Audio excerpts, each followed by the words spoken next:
I was going to go easy on you, not to hurt your feelings. You f***ing irritate the shit out of me! I'm only going to get this one chance. It's just a feeling I've got. Like something's about to happen, but I don't know what. All I hear, go get the money. So I go get it. Hate means I do something right. So I'ma let. Hey, what's going on, peeps? Welcome to another episode of Gap Sell Keenan. This is where I engage in a real sales call. These are not fake scripted calls. These are real salespeople who believe that they have a problem that they can solve. They have a product or service they think I or my company needs to buy. So we are at number 35. For those of you who've seen these before, they are fun. If the person can actually find a problem I have, we will buy. If they cannot, they have to subject themselves to a painful critique in sales by me. So let's just get today started. We're going to bring in Jeff Ski Kinsey. Jeff, welcome. Thank you. It's good to be here. It's good to be anywhere, right? Right. Yep. It's going to be interesting. I hope your connection hangs on because it's feeling a little sketchy. Well, it's like 17 meg up, so I don't know why. All right. Well, it got a little pixely, but it's looking good now. All right, man. So talk to me, brother. Welcome to Gap Sell Keenan number 36, I think. Well, thank you. Hey, I've been watching the show for a number of months. I looked at Gap Selling some time ago, kind of discounted it, didn't register with me until Bob Stolzberg, a fellow Voice First compadre, was on your show. And so I downloaded the Kindle book. I love Kindle because I can get Alexa to play it to me. And so now I'm one of your biggest fans. Well, I appreciate that. Why did you dismiss it? I'm not sure. Some of the language, I'm not easily offended as a Marine Corps veteran, but in the business world, I think we still have to watch our P's and Q's. So that was a slight turn off. But it seemed also that you went a long way around in certain parts. And that's one of the things I wanted to introduce to you today. Okay. All right. Sorry. Hold on. Oh, my goodness gracious. Sorry, everybody. That's all right. Okay. All right, my man. So you want to introduce me to something. So have you read the book? Yes, I have. Okay, good. Have you watched any of the videos? Yes. All right. So then you feel you gotta find a problem that I have. So really quickly, take a minute or two just to bring you up to speed. What is it your product or service does? Or give me at least a little ballpark. Yes. I've been in and out of consulting since 1982. Perhaps you were just a young pup at that time. So long story short, in 1992, I found a business methodology that changes everything. The late Dr. Ellie Goldratt created something called the theory of constraints. But the first time I pitched it to a business owner, he said, look, I'm not interested in theory. I want something that works. So today I call it constraints management, and a bunch of us do. And I've applied this to double businesses' sales in as little as 90 days. And I have a variety of programs. I have training and consulting. I offer anywhere from $95 a seat to $9,000 a seat. So I'd like to figure out where you fit in that price range. Okay. All right. So there we go. All right. Jeez, I am sorry. I'm taking a little water just so I can get this down. All right. Hopefully this goes away. All right. Then go. The floor is yours, my man. Have at it. Yep. Sell me. Okay. So I look at your site and I can't really tell how much training you do. You don't offer any pricing. There doesn't seem to be a schedule of events. So can you fill me in a little bit? Do you offer one course a week, a month, a year? How often are you doing a presentation to suspects or prospects? So there's two ways to answer that. So as far as what we'll call virtual training, or we'll just call it the training, which used to be done in person. Now we do it virtually because of COVID. We'll go back to in person if they want us to when things get back to somewhat normal. But right now it's virtual training. And those aren't regularly scheduled. Those are sold to corporations as private trainings, customized trainings for their sales organizations. Okay. So like, I don't know, I did 2 last week. I'm doing 1 this week. I do 4 next week. So just whatever my sales team sells, we do them. Now, as far as, scheduled or whatever, we have an online training system that people can go in and they can buy, and then they can do it whenever they want. Like it's like a learning management system, for lack of a better word, and they can do that whenever they want. So basically 2 different offerings. One, schedule a robust session, or you pick the do-it-yourself model. Is that correct? Yeah, we'll go with that for simplicity. Yeah. Okay. So it looks like you're doing somewhere around 8 or more of those a month, the robust programs. Are you willing to comment how much those sell for per seat? Yeah. So it's $7.99 per seat or $15,000 minimum. Okay. So if I'm a company and I want to hire you to do that, I'm guaranteeing you $15,000 for my company, regardless of how many heads I have there. Yep. Okay. Cool. So again, anytime you don't want to answer a question, I will understand. Yeah, I get it. Do you have any record you're willing to share if you pitch 100 people a month? How many companies sign up for that $15,000? We have a 30% close rate. Okay. If there were a method out there that allowed you to double, come on, you got there already, man. Every single person who comes on the show says, "Go." That's their big switch. If there were, would you? I yell at them every time, and people keep doing it. No, back up. I'm not going to answer that question. Absolutely. Okay. Dumb. Here's the hint. You haven't found a problem yet. Literally, for you to start saying if you could, right? You haven't found a problem. So go back. Go back. Okay.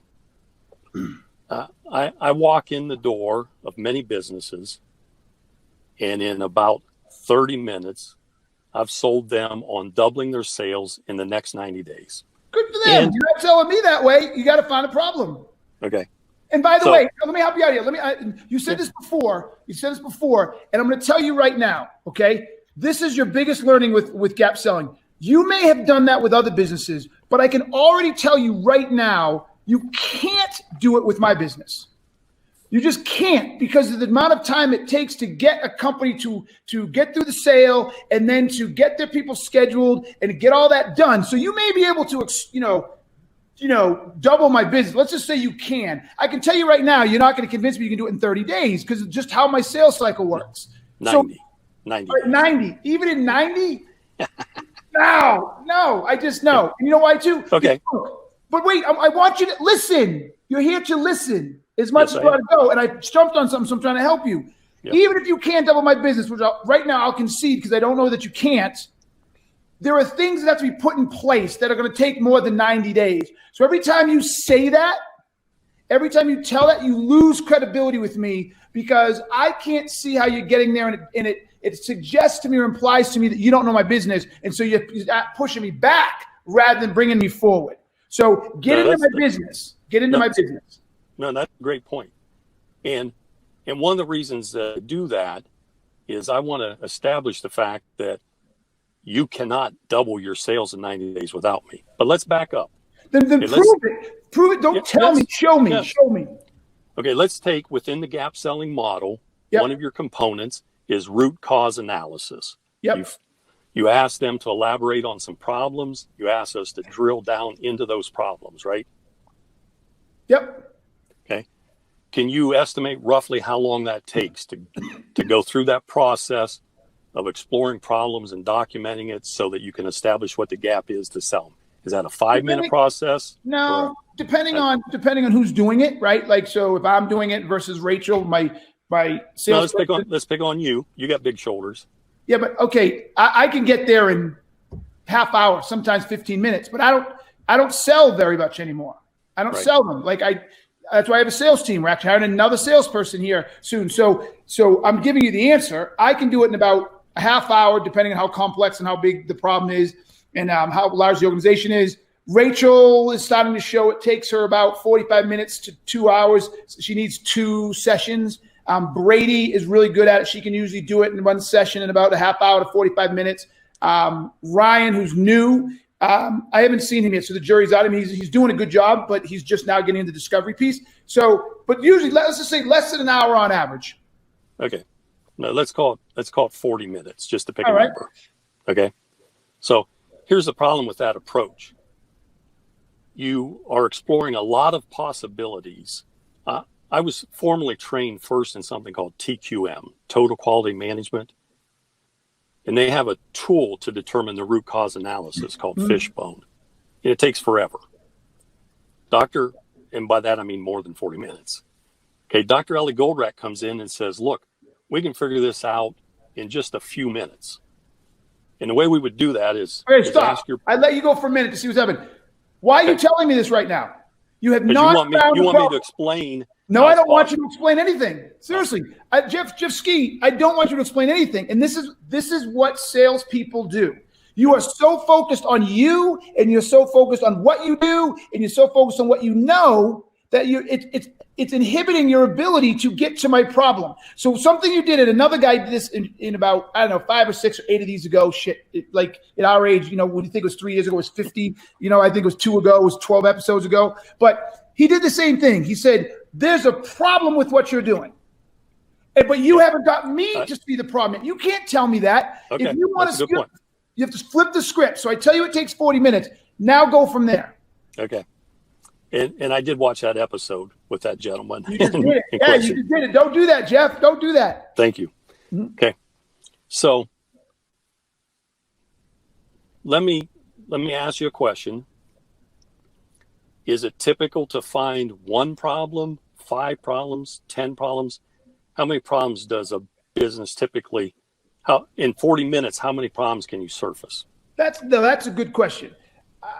I would say, generally speaking, we find 1 to 2 problems. So I'll go 1.5. We're able to find multiple root causes, and that's so varying. I wouldn't even know.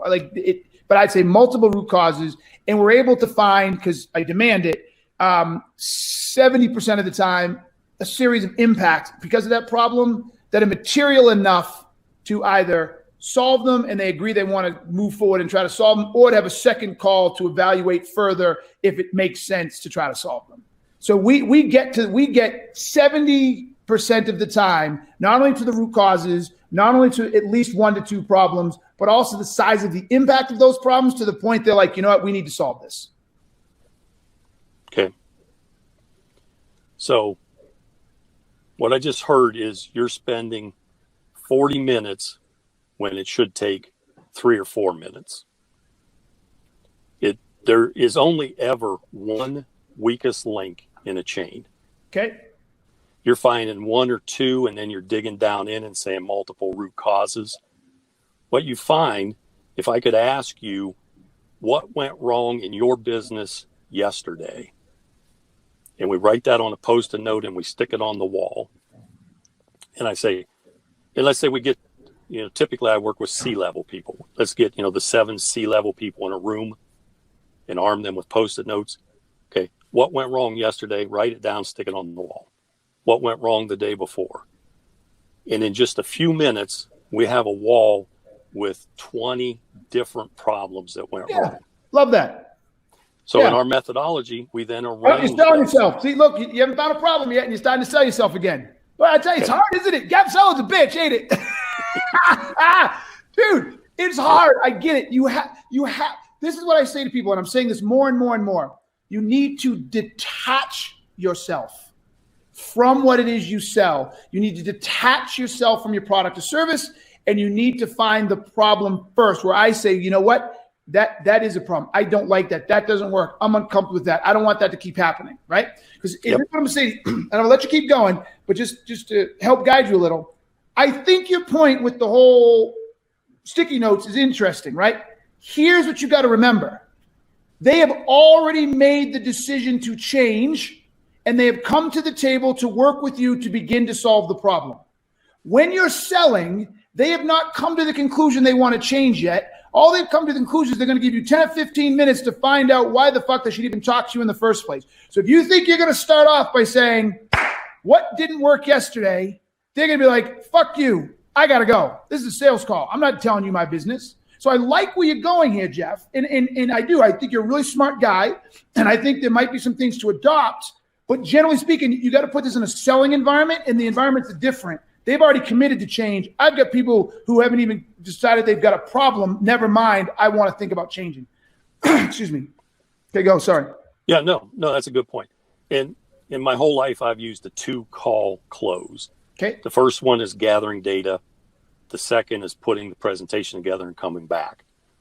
So it's been very easy for me to get people to sit down and tell me what went wrong. It's easy for me too. And you know, it's so funny. You keep, and my team's doing a pretty good job of it too. I give them credit, but it's funny. You know what you reminded me of? So did you ever see, what was that movie with Ben Stiller, and he picks up the hitchhiker, and the hitchhiker, it says he's kind of sketchy, and he's like, I've got this new business idea, and he goes, it's called 6 minute abs, and then Ben Stiller goes, but don't they have 8-minute abs? And he goes, yeah, but it's 2 faster minutes. And he goes, don't you think people want it? It's 2 minutes. And he's going back and forth, and Ben Stiller's like, what if someone comes out with 4-minute abs? He goes, he starts freaking out, right? And so this is sort of what I feel like here, right? It's the fact that when you get good at gap selling, you can get to a problem, and problem, impact, and root cause, not just the problem itself. Problem, impact, and root cause, and in many cases, get the customer bare minimum to say, I think we need to solve this. Let's keep talking, or let's have a follow-up meeting. It makes sense to bring more people in 40 minutes. And then you say, well, I can get there in 3 or 4. That feels like Name That Tune or 8-minute abs, right? I'm not having a problem right now because it's taken me 30 minutes longer to get all that than you might be able to, or your approach can get to. We're not backed up, but we have sales calls and discovery calls 8 a day. And then if you can shave off 20% of that and they're just as productive, and now we can get 16 a day, that's not a problem I have.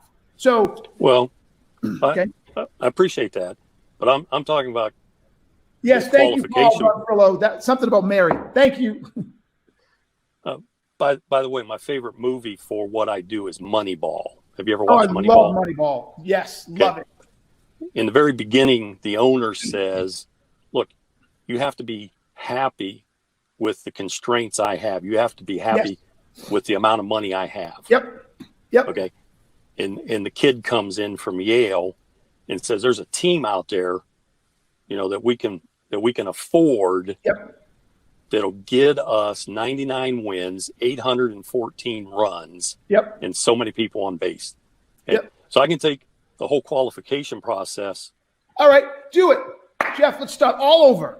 Have you another chance? All over. You've got 3 minutes to find a problem. So don't tell me, show me. Go. So you're putting on, let me ask, you're putting on roughly 8 events a month. Yeah.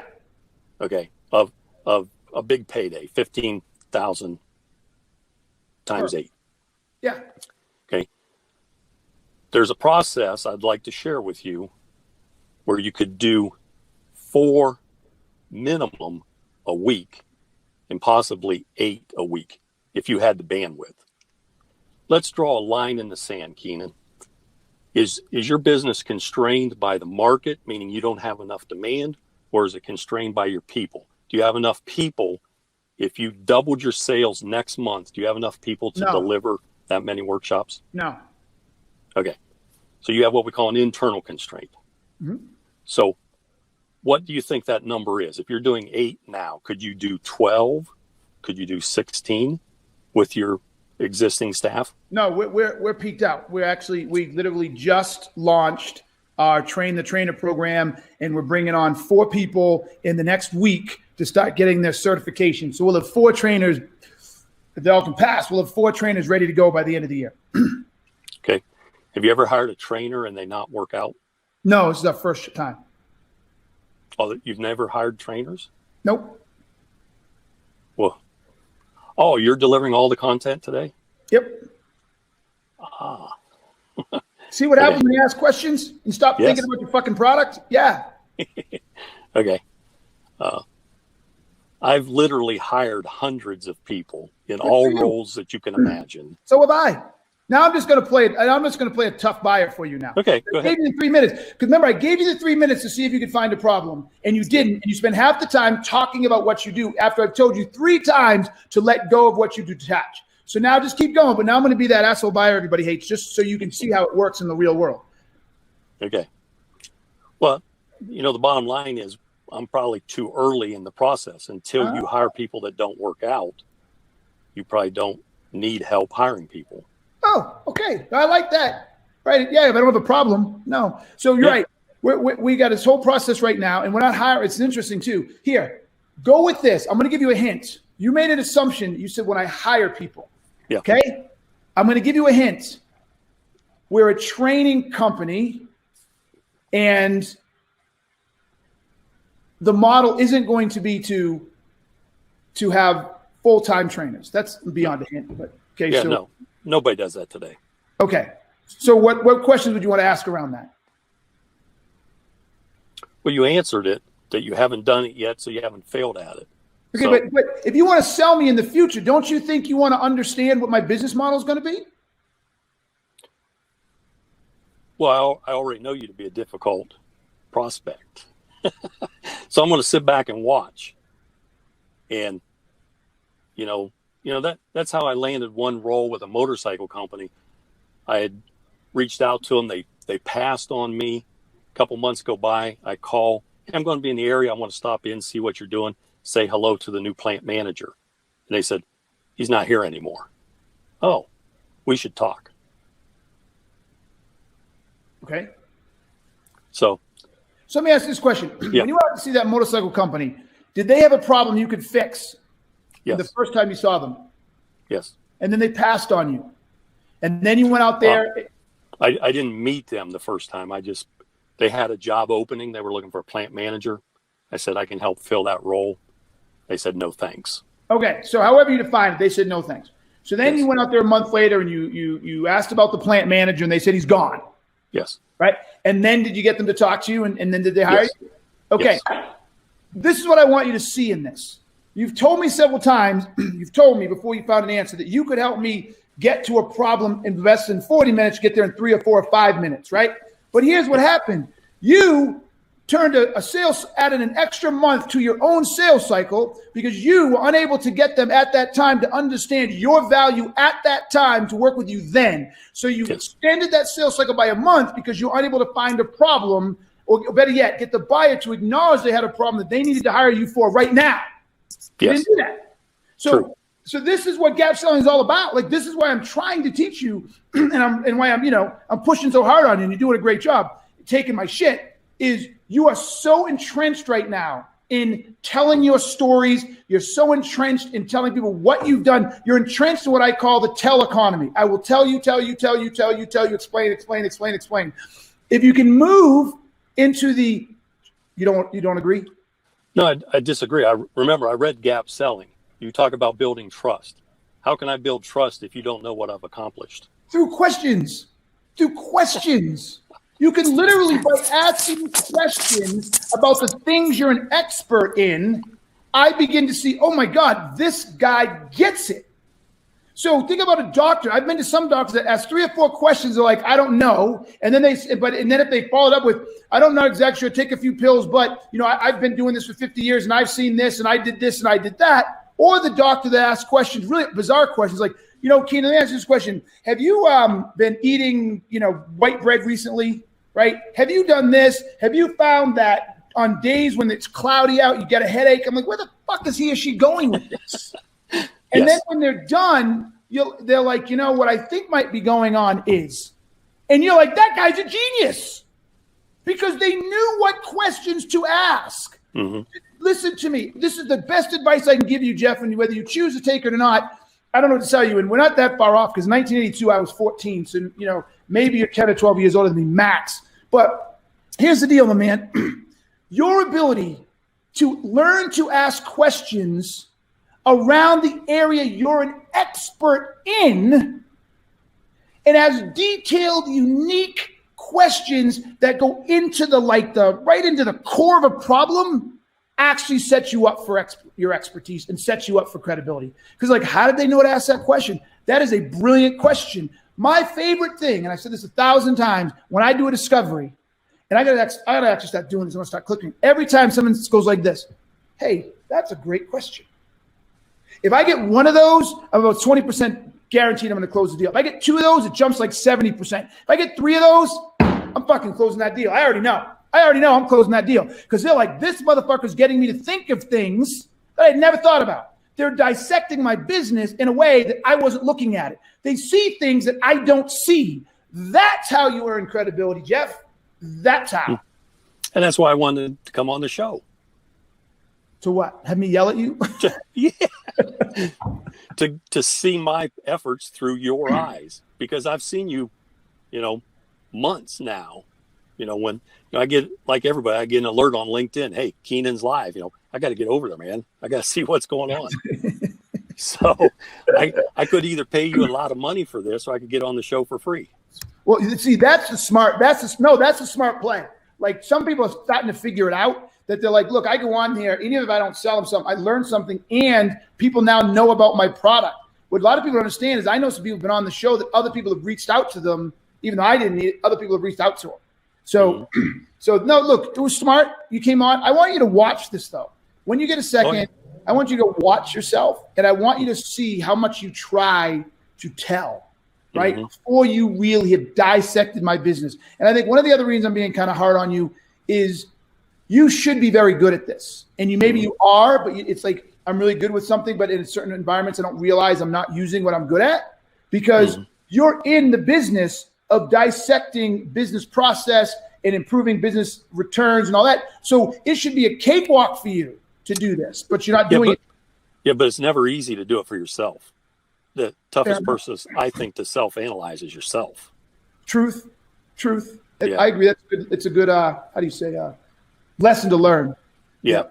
Yeah, I use it when I talk to business owners, small business owners. I say, look, let's call your wife up. And he says, why? Because she knows stuff about your business that you're not telling me. So, I appreciate it. I love you. I appreciate what you're doing. And this was my first attempt to include gap selling in my approach. And so I learned a lot of lessons. Thanks. Good. I'm glad. And look, I appreciate you being such a sport. You're a good sport. Because I know I can get on you guys, but you handle it well. You roll with the punches. I'm proud of you. Yep. Thank you. All right. Thank you. And thank you for your service, brother. I appreciate it. All right. Let me know if I can do anything in the future, but thank you very much, and keep me in the loop. I will. All right, dog. Bye. All right, everybody. Here we go.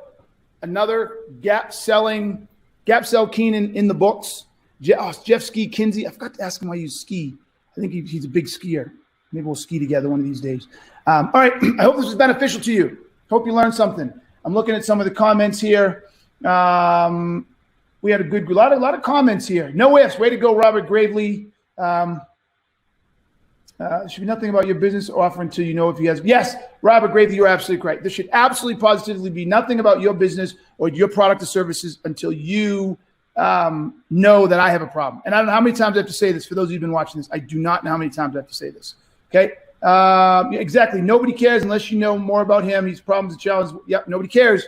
I think, guys, what you saw on this one is there was way too much him, as I shared with him. Way too much. His selling method was to tell about his accomplishments, to tell about what he knows, and to tell about him and talk about himself. And that leaves buyers just bored and like, I don't have time for this, especially if you do it before you've got them to agree and acknowledge it's a problem. So, all right, everybody, this one gave me some gray. Oh, wait, look, I got some gray here. Woo, that one gave me some grays. Man, goodness gracious, I'm getting old. All right, everybody, if you have a product or service you think a sales guy needs or you think that I need and you want to sell me, you want 15 minutes of my time, text me right here. Text me right here. We will get you on the show. And if you find a problem that we have, we'll buy it. That's a promise. These are real sales calls. I will buy. But if you don't, I'm going to school you in gap selling. So everybody, thank you very, very much. Until next time, you know what I'm going to say. Peace. I'm out. All I hear, go get the money. So I go get it. Hate means I do something.